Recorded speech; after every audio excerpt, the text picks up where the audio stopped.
Evelyn Baltierra clasped her hands and smiled nervously as she stood in her living room pointing out photos and memorabilia of her only son, PFC.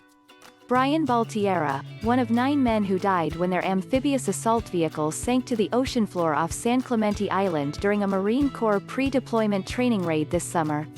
The 8-foot-long wall of memories was created with photos of Brian's life. Images of a brightly smiling Boy Scout, an athletic young track star and stoic photos of a Marine while training. Carlos Baltierra, Brian's father, pointed out the boots the 18-year-old Corona boy was wearing when his body was recovered from nearly 400 feet down on the ocean floor. The day he died, July 30th, was the first anniversary of the day Brian joined the Marine Corps.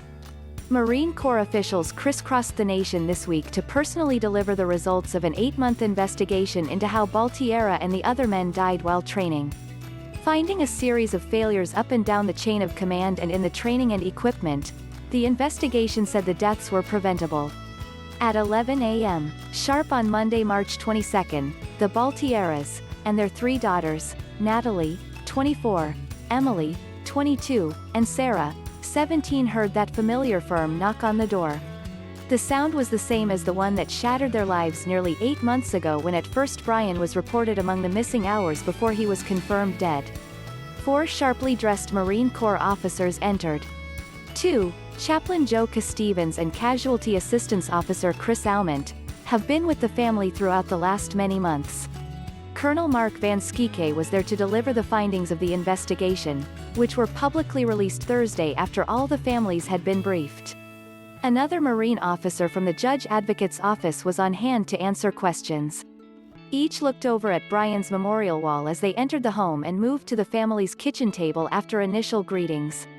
Van Schike, saying a conscious effort had been made to keep as much of the investigation unredacted for the families as possible, launched into the investigation's details. The report focused on the actions of Marine Corps commanders, what procedures were followed and which weren't, the maintenance of the vehicles and some of the failures in training. The details were not easy to hear, frequently bringing tears from the Baltierra family members.